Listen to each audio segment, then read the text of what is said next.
முஸ்லிம்கள் ஜமாத்துல கடந்த 100 வருடங்களாக நடந்த திருமணங்கள், ஒரு ராவுத்தருக்கும் ஒரு லெப்பேக்கும் நடந்த திருமணம். உண்மையில பெண்கள் சுதந்திரமா இருக்காங்களா இலங்கையிலேயே இந்தியாவிலேயே சொன்னா? இடையில புள்ள பிறந்துட்டா என்ன செய்யறதுன்னு கேட்டாங்க. எங்கட வாப்பா சொன்னாங்க, அப்படியே தூக்கிட்டு போய் நான் உங்களை அங்க வச்சிருவேன். ஒவ்வொரு புள்ளையும் எப்படி உண்டாகினதுன்னு தெரியவும் இல்லை, எப்படி பிறந்ததுன்னு தெரியவும் இல்லை. இந்தியா ஏன் பவர்ஃபுல் யோசிக்கிறீங்க? நல்ல கேள்வி. இந்தியா ஏன் பவர்ஃபுல்? பிள்ளைகள்ங்கிறது உங்களுக்கு ரஹ்மத், இறைவன் கொடுக்குற ரஹ்மத். உங்களுக்கு அதுக்குரிய வழி இருந்தால், நீங்க உங்களுக்கு ஏழுமாக இருந்தாலும் உங்களுக்கு அதுக்குரிய இருந்தால் நீங்க தாராளமா பெற்றுக்கொள்ளுங்க. இந்திய இஸ்லாமிய பெண்களை கம்பேர் பண்ணும்பொழுது இலங்கை இஸ்லாமிய பெண்கள் மிகவும் சுதந்திரமாக இருக்கிறாங்க அப்படிங்கிறத பத்தி நீங்க என்ன நினைக்கிறீங்க? சுதந்திரமா இருக்கிறாங்க? 100% சுதந்திரமா இருக்காங்கன்னு எங்க 2 பேரையும் வச்சுமே நீங்க முடிவுக்கு வரலாம். சுதந்திரமாக கடல் தாண்டி வெளியே வந்திருக்கோம்னா தாராளமாக சுதந்திரம் இருக்கிறது இலங்கை பெண்களுக்கு. இன்றைய நிகழ்வுகளின் அடிப்படையில் இந்திய பெண்களை அந்த நிகழ்ச்சிகளினுடைய உரையாடல்களை வச்சு பார்க்குற நேரம் கொஞ்சம் இலங்கை பெண்களை விட இந்திய பெண்களுக்கு சுதந்திரம் குறைவோ அப்படின்ற ஒரு எண்ணத்தை எங்களுக்கு தோற்று வைக்குது. முஸ்லிம்கள் ஜமாத்துல கடந்த 100 வருடங்களாக நடந்த திருமணங்கள், திருமண பதிவேடுகள் ஆய்வு செஞ்ச ஒருவர் பேசுறார். அந்த ஆய்வேட்டில் அவர் சொல்றார், முதலாவது திருமணமே ஒரு ராவுத்தருக்கும் ஒரு லெப்பேக்கும் நடந்த திருமணம் என்று அவர் சொல்றார். ஒரு நூற்றாண்டுக்கு முந்தின பேச்சு கதை தான் நாங்கள் இப்போ சொல்றது. விவாகரத்து என்று வரும்போது 6ஓ 7ஓ விவாகரத்து தான் அதில் இருக்குது. அதுவும் அந்த விவாகரத்து அந்த பெண் செஞ்ச விவாகரத்து. அதில் அந்த பெண் எழுதி சைன் பண்ணுறா. எப்படின்னு சொன்னால் இந்த பிரச்சனை என்னுடைய கணவருக்கு இருக்கு, இவருக்கு மனநிலையில் பிரச்சனை இல்லை, உடல்நிலை ஏதோ ஒரு ரீசன் சொல்லி அவ கையெழுத்திட்டிருக்காங்கிறது அதில் ஆவணமாக இருக்கு. 2 விஷயம். ஒன்று, அந்த பெண் அதை முன்னுக்கு சொல்லி அதில் கையெழுத்து போட்டிருக்கிற ஒரு இந்தியாவில் ஒரு ஒரு ஒரு கிராமத்தில்ங்கிறது உண்டு. 2வது, அதுக்கு சுதந்திரம் அந்த பெண்ணுக்கு இருந்திருக்குது. அப்படி ஒரு தாய்வாழி சமூகமாக தான் நம்ம இருந்திருக்கிறோம். அது உண்டு. 2வது, கொடுத்திருக்கு அந்த பெண்ணுக்குங்கிறது முதலாவது. 2வது 100 வருஷம் நடந்த கிட்டத்தட்ட 1500க்கும் மேற்பட்ட திருமணங்கள்ல 9ஓ 10ஓ தான் விவாகரத்து இருக்குது. ஆனா வெளியில என்ன சொல்றாங்க? இந்த முத்தலாக் விஷயங்கள், அறுத்து கட்டுறான்னு சொல்ல, அதை பத்தி அவர் ஆய்வை செஞ்சிருக்கிறார். உண்மையில பெண்கள் சுதந்திரமா இருக்காங்களா இலங்கையிலேயே இந்தியாவிலேயே சொன்னா, எங்களுடைய தாய் தகப்பனுடைய தாய் ஒரு 4 தலைமுறைக்கு முன்னி இருந்த அந்த பெண்கள் கிட்டத்தட்ட ஒரு 10 பிள்ளைகள் 17, என்னுடைய வாப்பம்மாக்கே 17 பிள்ளைகள் இருந்தாங்க. அந்த கணவர் அவர் உழைச்சி கொண்டு வாரது மட்டும்தான் அவர் வேலையா இருந்தது ஒழிய, அந்த முழுகாமைத்துவம் என்று சொல்றத ஒரு பெண் அதை செஞ்சிருக்கிறாங்க நிறைய பெண்கள்.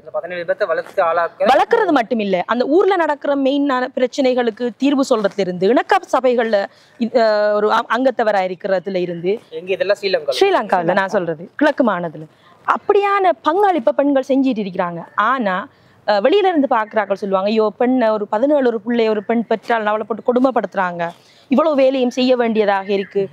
ஆனா அது ஒரு இயற்கையோட சேர்ந்த ஒரு கட்டமைப்பு. அது அப்படி நடக்கிறதுங்கிறது ஒரு இயல்பாக வர விஷயம். இப்போ ஒரு சமூகம் உங்களை 4 பேர் 4 பங்களிப்பை செய்யத்தானே வேணும். சுமையண்டு கருதி நாங்க உட்கார்ந்தோம்னு சொன்னா அந்த இயந்திரம் பழுதடைஞ்சு வைத்திரும். ஆகவே அது எங்களுடைய கடமையை ஒழிய அது எங்கள் மீது சுமத்த பெற சுமை இல்லை. அதை கருத்துல கொண்டு பெண்கள் என்ன செய்யணும் வேண்டாம், தாங்களை வளப்படுத்திக்கணும். கல்வி கற்கிறது மார்க்கத்துல இஸ்லாமிய பெண்களுக்கு கட்டாயம். சீனவள நாடு சென்றேனும் சீர்தூக்கில் கல்வியன் தன்னை ஒருவன் கற்றல் கடனாகும், மெல்லியலாருக்கும் அது விதியே. கல்விதானே சீனவள நாடு சென்றேனும் சீர்தூக்கில் வேண்டும் பதிக்கோர் விதி. பாட்டனார் எழுதிய நபிமொழி 40 என்று ஒரு ஹதீஸை அவர் எழுதின இது. ஸோ பெண்களுக்கு அது கடும் முக்கியம்ன்றது இருக்கு. கல்வியை தேடுங்கோ, அறிவை வளர்த்து கொள்ளத்துக்கு இப்போ எந்த பிரச்சனையுமே இல்லை, எல்லாமே எங்களோட காலடியில் கிடக்கிறது. அது பெண்களை சுதந்திரத்தை யாருக்கும் கொடுக்கறல்ல. அதை பெண்கள் உணர்ந்து பெண்களை சுற்றி அவங்களே போட்டுக்கிற அந்த கட்டை உடைச்சிக்கிட்டாங்கன்னு சொன்னா, தங்களுடைய பொறுப்புகள்ல இருந்து தளராம எங்களுக்கு கண்டிருக்கிற வரைமுறைகள்ல இருந்து இல்லாம, நாங்க 2 பேரும் இங்க வந்திருக்கிறோம். நாங்களும் 2 குடும்ப பெண்கள், கணவர் மாதிரி இருக்கிறாங்க எங்களுக்கு. நாங்க வந்திருக்கிறோம் இவ்வளவு தூரம். நாங்க இந்த இதுல கலந்து கொண்டு இன்னும் நிறைய இடங்களை பார்த்து எங்களுடைய தேடல்களை நாங்க செய்யறதுக்குரிய உரிமை எங்களுக்கு இருக்குது. அது அந்த சுதந்திரத்தை நாங்க கையில எடுத்திருக்கிறோம். அதுக்காக நாங்க முயற்சி செய்யும். அந்த சுகவலய தொடர்ச்சிக்கு வெளியே வந்த தமிழ்நாட்டு பெண்கள் ஈழப்பெண்கள் என்றெல்லாம் இல்ல, உலகத்தில் இருக்கிற எல்லா பெண்களும், ஏன் ஆண்களுக்கு கூடாதான் விதி என்று நான் நினைக்கிறேன். இந்த அதிக பிள்ளை பெற்றுக்கிறாங்க இல்லையா, 16 பிள்ளை 17 பிள்ளை. பிரசவ வலிங்கிறது உலகத்திலேயே ரொம்ப மோசமான கொடூரமான வார்த்தையால் விவரிக்க முடியாத ஒரு வலி பிரசவ வலி. 16 முறை அந்த பிரசவ வலி அனுபவிக்கிற மிகப்பெரிய வேதனை. இப்ப 16 குழந்தைகள் பெற்றுக்கொள்ளக்கூடிய அவர்களை பத்தி உங்களுடைய கருத்து என்ன? அந்த கால பெண்கள் இப்போ எங்களோட உம்மா அப்பா அவங்கள்ட்ட எல்லாம் நாங்கள் கேட்டோம்னு சொன்னால், எங்களோட உம்மா, நான் 8வது பிள்ளை எங்களோட உம்மாவுக்கு, எங்களோட உம்மா கேட்பாங்க. இப்போ நான் கேட்டேன், நான் எப்படி பிறந்தேன் என்று கேட்டேன். உம்மா சொன்னாங்க, ஒரு லைட்டாக ஒரு வயிற்று வலிச்சிச்சு. அப்போ அப்படியே வாப்பா என்னை அழைச்சிட்டு வைத்தியசாலைக்கு போனார். இடையில புள்ள பிறந்துட்டா என்ன செய்யறதுன்னு கேட்டாங்க. எங்களோட வாப்பா சொன்னாங்க, அப்படியே தூக்கிட்டு போய் நான் உங்களை அங்கே வச்சிருவேன் அப்படின்ட்டு. ஒவ்வொரு பிள்ளையும் எப்படி உண்டாகினதுன்னு தெரியவும் இல்லை, எப்படி பிறந்ததுன்னு தெரியவும் இல்லைன்ற ஒரு ஆரோக்கியமான சமூக பொருளாதார மனநிலையிலேருந்து தான் ஆரோக்கியம்னு சொல்றது மனோ ஆரோக்கியத்தையும் இங்கே குறிக்குது. ஆனால் அந்த மனோ ஆரோக்கியம் இந்த நூற்றாண்டில் வாழ்கிற பெண்களுக்கு மனோ ஆரோக்கியமும் தான் ஏனைய தாக்கங்களும் அதிகமாக இருக்கிறனால இந்த கால சூழலை பொறுத்த மட்டும் பிள்ளைகள் அவங்க பெற்றுக்கொள்ளக்கூடாதுன்னு இல்லை, பிள்ளைகள் பெறுவதை குறைச்சிருக்கிறாங்கன்ற மாதிரி. எனக்கு 3 பிள்ளைகள் இருக்கிறாங்க. இப்போ அதிகமான பிள்ளைகளை பெற்றுக்கொள்றதில் இல்லை பெண்ணினுடைய ஆளுமை என்று சொல்றது. அந்த ஒரு பிள்ளை பெற்றாலும் அந்த பிள்ளையை இந்த சமூகத்துக்கு எப்படி உருவாக்கி கொடுக்குறோம் என்றதில் இருக்க அந்த ஆளுமை. அதிகமான பிள்ளைகளை பெற்றுக்கொள்றதுல ரசூல்லா சொல்றாங்க, முகமது நபி அவங்க சொல்றாங்க, நீங்க அதிகமான பிள்ளைகளை பெற்றெடுங்க, நாளை மறுமையில நான் மிக மகிழ்ச்சி அடைவேன் என்று சொல்றாங்க. ஏன்னா ஏன் அப்படி சொல்றாங்கன்னா, இந்த மார்க்கம் சரியான நேர்வழி உலகெல்லாம் பரவி ஒரு நேர்மையான சமுதாயத்தை கட்டி எழுப்பணுன்ற நோக்கத்திலையும் ரசூல்லா அப்படி சொல்லியிருக்கலாம்.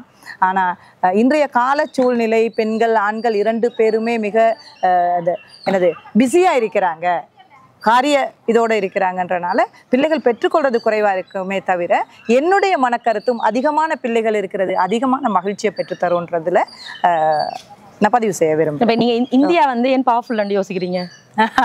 நல்ல கேள்வி. இந்தியா ஏன் பவர்ஃபுல்? இந்தியாவில் அதிகமான மக்கள் தொகை இருக்கு. பாப்புலேஷன்ங்கிறது ஒரு பவர், மேன் பவர்ங்கிறத தாண்டி வேறொரு பவர் இருக்கிறதா நான் யோசிக்கல. மனித வளம்ங்கிறது, நான் ஒரு மனித வள முகாமையாளர். மனிதர்கள்ங்கிறது ஒரு வளம், ஒவ்வொரு மனித மூளையும் ஒரு வளம். இவங்க சொன்ன மாதிரி நாங்கள் எல்லாருமே பிஸியா ஓடிட்டு இருக்கிறோம்னு சொல்றாங்க. மனிதனுடைய தேவை என்ன? அவன் உலகத்துல வாழக்குள்ள அவன் அறிவை பெற்றுக்கொள்ள வேணும், அடுத்தது அவன் சாப்பிட்றதுக்கு சாப்பாடு வேணும், இருக்கிறதுக்கு ஒரு உறையுள் வேணும், ஒரு சமூக கட்டமைப்பு. அதில் இதுதான் மனிதன்.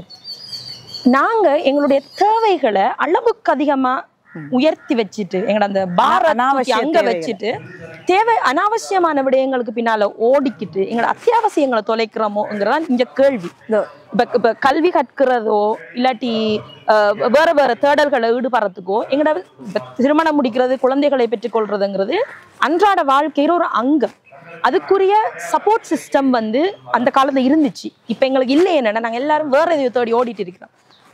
அதனால இன்றைக்கு எத்தனை பேருக்கு தங்களோட மனக்குறைய சொல்றதுக்கு ஒரு சகோதரம் இல்லாம இருக்கிறாங்கிறது பாத்துக்கிறாக்களுக்கே தெரியும். சிலரோட கொள்கை, சிலர் உள்ளது ஒரு பிள்ளைய வச்சுக்கிட்டு நாளைக்கு என்ன நடக்க போகுது, எங்களுக்கு இந்த பிள்ளைக்கு யார் ஆதரவு, நாளைக்கு எங்களுக்கு யார் ஆதரவுங்கிற கட்டத்துல இருக்கு. எப்படி இருந்தாலும் ஒரு மனிதன் செய்யற வேலையை செய்யாது.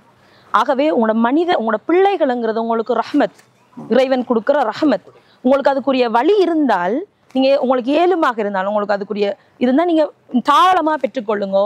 உங்களுடைய ரிசுக்கையும் சேர்த்து அந்த பிள்ளை கொண்டு வரும்ங்கிறது மார்க்கம் சொல்லுது. பொம்பளை பிள்ளை பிறந்தாலே கள்ளிப்பால் வச்சு கொண்டுருவாங்க. இல்லை ஒரு நெல் விதை தூக்கி வச்சுட்டு லாலியில் ஒரு பாட்டி கருத்தமா படத்துல கொள்ற மாதிரி கொண்டுருவாங்க. ஸோ இந்த மாதிரி பெண் சிசு படுகொலை என்பது இலங்கையில இருந்ததா? இல்லை இல்லை இல்லை, அந்த மாதிரி எதுவுமே இல்லை. எங்கட வீட்டு தமிழ்நாட்டு மக்களே கேட்டுக்கோங்க, இலங்கையில எல்லாம் அந்த மாதிரி பெண் சிசு கொலைன்னு இல்லை. இன்னைக்கும் இல்லை, நீ சொல்றதுல ஒரு காலத்துல நடந்துச்சு அப்படிலாம் கிடையாது. இன்னைக்கும் இப்போ ஒரு 4-5 மாசம் முன்னாடி மதுரையில் ஒரு குழந்தை பொம்பளை பிள்ளை பிறந்து சொல்லிட்டு கள்ளிப்பால் வச்சு கொண்டாங்க. ஆனா இலங்கையில அப்படிப்பட்ட ஒரு சம்பவமா இது வரலாற்றுல இங்க ஒரு கருத்தை பதிவு செய்ய விரும்புறேன். என்ன அப்படின்னு கேட்டா, அரபு நாடுகள்ல எல்லாம், இஸ்லாமிய அரபு நாடுகள்ல அதிகமா பெண் குழந்தை பிறக்கிறத அவங்க சந்தோஷமா ஏற்றுக்கொள்றாங்க. ஏன் அப்படின்னு கேட்டா, பெண் குழந்தைகள் பிறந்தா அவங்களுக்குரிய மகர் தொகையை, சீதனம் அல்ல, சீதன கொடுமை அல்ல, அவங்களுக்குரிய அந்த மன நன்கொடையை வழங்கிட்டு ஆண் தான் உழைத்து அதை பொறுப்பெடுப்பாங்க. அதனால பெற்றோர் நினைக்கிறாங்க தங்களுக்கு பெண் குழந்தையே இருந்தா நல்லம் அப்படின்ட்டு. அதே நேரம் ரசூல்லா சொல்றாங்க, ஒரு தந்தைக்கோ அல்லது ஒரு சகோதரனுக்கோ 2 பெண் குழந்தைகள் இருந்து அதை கரை சேர்த்தால் அவருக்கு சுவர்க்கத்தை அடைச்சிக்கிற பாக்கியம் இருக்குன்னு சொல்லி. அப்போ ஒரு சஹாபி கேட்குறாங்க, எனக்கு ஒரு சகோதரி தான் இருக்கு, நீங்க நினைக்கிறீங்க பாருங்க எனக்கு இன்னும் 2 இருந்திருக்கலாம் பெண் சகோதரிகள். அந்த மனோநிலைக்கே நீங்க அந்த நிலைமை அடையலாம் அப்படின்ற மாதிரியான இஸ்லாமிய கருத்துக்கள் இருக்கு.